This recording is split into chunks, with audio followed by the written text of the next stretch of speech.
amigos, sou Ednei Jabner e eu quero contar um pouco da minha história.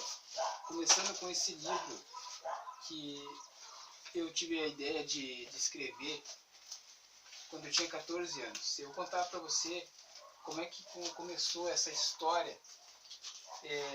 O meu padrasto trazia essas revistinhas de histórias em quadrinhos dos preto e branco, aquelas revistinhas do Tex Willer. E eu começava a ler, comecei a me interessar por essas histórias em quadrinhos. Isso foi em 2003 para 2004.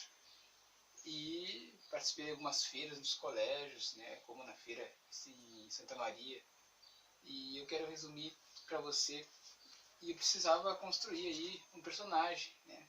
E eu sabia que eu fazia redações no colégio. A redação era... Eu sempre usava o Max, né? Eu gostava muito desse nome Max. E só que eu queria um sobrenome para ele.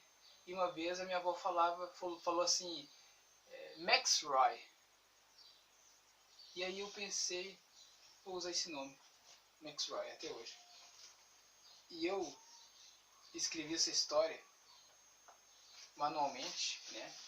Você vê aqui, ó, tudo foi desenhado à mão, caneta, papel, lápis e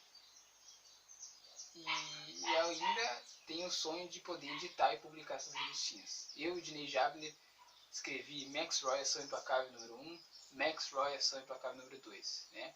A número 2 tem o objetivo de poder criar, por exemplo, cinema em quadrinhos, né? Porque eu gostava muito de filmagens, gostava muito de ver o making-off dos filmes, então queria trazer isso para os quadrinhos. A primeira revistinha, agora, no lançamento da Max Roy, Ação Implacável, eu tive que fazer uma readaptação nela, porque eu usei os personagens, como eu queria construir a história dentro do Rio Grande do Sul, eu usei alguns pontos do Rio Grande do Sul, por exemplo, o estádio olímpico, onde o personagem procura um bandido dentro do estádio olímpico, né? E eu fiz uma transmissão, como se fosse uma transmissão de televisão. Eu usei uma emissora muito conhecida. Quando eu tinha 14 anos, eu não sabia que poderia ter direitos autorais, eu assim estava conhecendo, ou seja, conhecendo as coisas, né? Então, depois que eu fui tendo um entendimento, então eu tive que reformular toda a minha revistinha, tirar essa emissora profissional de dentro dos meus quadrinhos para criar uma emissora fictícia. E você que vai conferir aí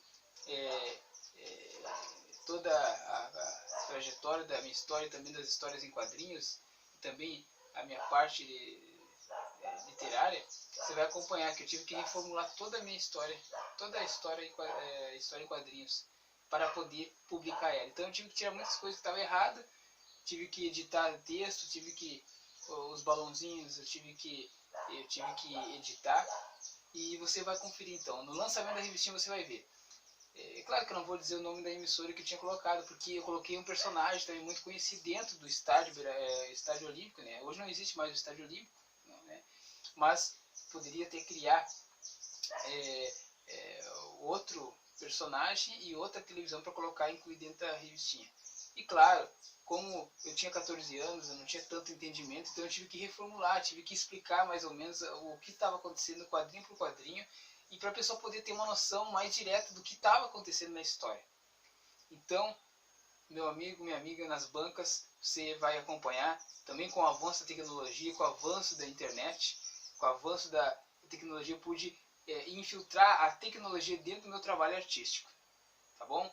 Eu, Ednei Jabner, vou postar para você algumas lives, algumas entrevistas para esclarecer melhor para o leitor o desenvolvimento desse livro. Eu projetei essas histórias em quadrinhos, essas obras, para que os jovens pudessem voltar mais para a leitura boa, de conteúdo de qualidade, tá bom?